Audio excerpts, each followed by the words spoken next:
The FBI says that it has established a task force to investigate the wave of vandalism and arson incidents targeting Tesla in the recent weeks. The FBI saying in a statement, quote, Director Patel has been unequivocally clear. The FBI will be relentless in its mission to protect the American people. Acts of violence, vandalism, and domestic terrorism, like the recent Tesla attacks, will be pursued with the full force of the law. Now, the task force comes as a wave of Tesla car owners, dealerships, and charging stations have been targeted nationwide. In fact, you're taking a look at some video of Tesla's on fire right there. This comes amid Elon Musk's involvement with the Trump administration's Department of Government Efficiency, or DOGE, which is focused on slashing wasteful spending and fraud within the federal government. Musk is the co-founder and CEO of Tesla. So far, 3 individuals have been charged in federal cases after using Molotov cocktails to attack Tesla properties around the country. Each faces charges that carry a minimum penalty of 5 years and up to 20 years in prison. And to speak more on this, I do want to bring in David Katz, who is a security expert. David, we do appreciate you taking the time to join us here on Live Now from Fox. Thank you for having me. So the FBI has been using very clear language, calling these attacks domestic terrorism. What is the definition of domestic terrorism? Great question. Domestic terrorism, there are crimes that are ideologically motivated, and it's domestic in nature. In other words, the issues that motivate these individuals are within our borders. So, perfect example, there's that hysteria involving Doge and Elon Musk. Therefore, the violence is being perpetrated by ideology that is born within the U.S. borders. And of course, these acts are just increasingly disturbing. We had the murder of the healthcare CEO just a few months ago by Mangione. That was ideologically motivated. And for some reason, this heated rhetoric is kind of romanticizing this underclass of people who think it's somehow acceptable to commit acts of violence against people and property, and because just in their imagined hatred or fear of Elon Musk. It's insane. And you were mentioning the murder of the United Healthcare CEO as being, motivated with ideology. How concerning is this? We saw that murder. Now these attacks both seem to be, motivated in that particular way.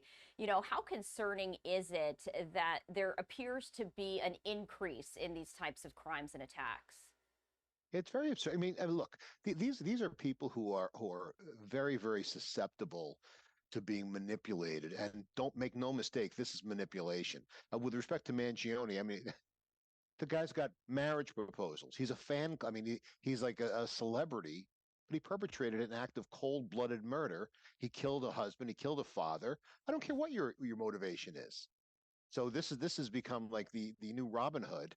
Now, with respect to the Tesla groups, I mean, I just have no words. You saw that Fox was playing that individual in pajamas keying a Tesla as if somehow he was making a brave political statement. I think the way this is going to be solved is to, as Pam Bondi is doing, and number one is focusing on the domestic terror and making sure the penalties reflect the intent to coerce and intimidate. So a good example is if you punch somebody in the face, that's a simple assault. But if you punch them in the face because they're African American or they're Jewish or some other ethnic minority, that's a hate crime and the penalty is enhanced. What I think they should do here is if someone keys a Tesla because because the Tesla's blocking their driveway, that's an act of it's malicious mischief or vandalism. But if they're doing it for a political ideology, that should be criminalized. That should be made a felony. And the folks that are actually firebombing Teslas and Tesla stations and dealerships, they need to go away for decades. That'll end this stuff real fast. And we saw that 3 people so far have already been charged in these attacks. When it comes to the legal ramifications, you were mentioning that the charges are significantly stiffer because you got to send a message that this is unacceptable, and you were mentioning what you would like to see. When it comes to the current legal standards, though, what are we looking at in terms of the minimum to the maximum type of penalties that these people could face? Well, it's a 5 year. I think it's a 5 year 5 year minimum mandatory up to 20 years. So, if you're convicted, you're getting five, and with with luck, the Justice Department will push for sentences on the longer end of the sentencing spectrum, just because this is going to be an epidemic unless it's curtailed early. And the best way to send that message, that deterring message, is put the people who are doing it behind bars for a really long time. These are people who, I mean, look at what's going on in college campuses. They're getting whipped up into frenzies. The rhetoric from the left is increasingly vitriolic, is violent, and it's going to continue until we put a stop to You were talking about, this it. so-called epidemic right here. When it comes to security concerns of copycat crimes, people who feel emboldened by, watching this all unfold, saying, you know what, I feel very strongly, in a particular way, I'm going to go out, and commit crimes. When it comes to that security perspective, how concerning is this? Is this something on every law enforcement's radar? What are they looking for right now?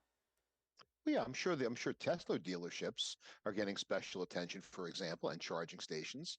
I mean, people forget that the Tesla vehicles themselves, if they have a Sentry system which monitors the surroundings of the vehicle, if it's and not everyone has it enabled. If I was a Tesla owner, my Sentry system would be enabled 24/7.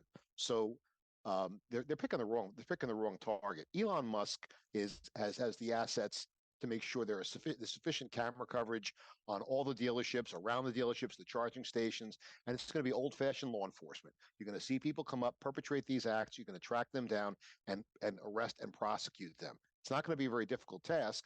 The message just needs to be sent loud and clear really fast.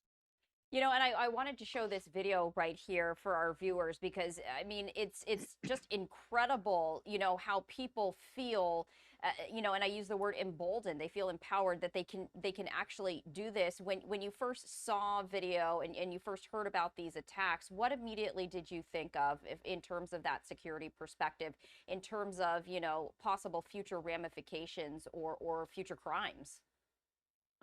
Well, from a professional standpoint, we already have started doing personal safety, security, and awareness training for executives in particular industries that may be targeted by the left. So this is not going unnoticed. Other industries that can welcome. I mean, we've seen, for example, in the lumber industry, spiking trees. Other auto and people who are against combustion engines, starting fires in just normal and other car dealerships, and so on. So any industry that is labeled somehow either um, anti-progressive or associated with President Trump or any of his associates, those are going to be targeted.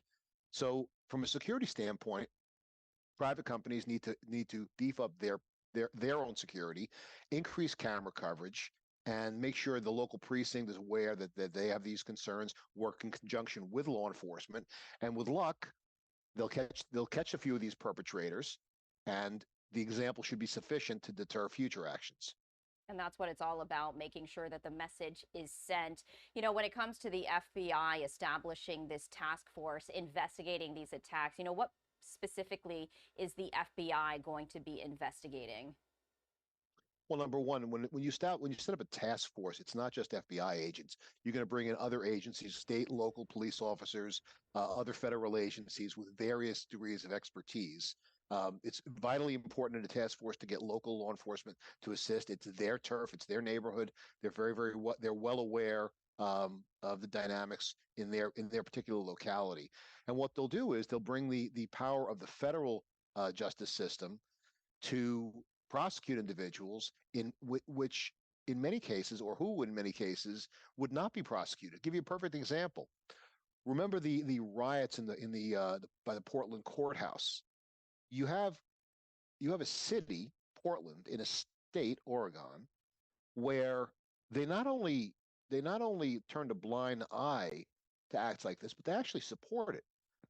So prosecution in areas like this, state prosecution, where they're sympathetic to these protesters and rioters and vandals, that's not going to be forthcoming.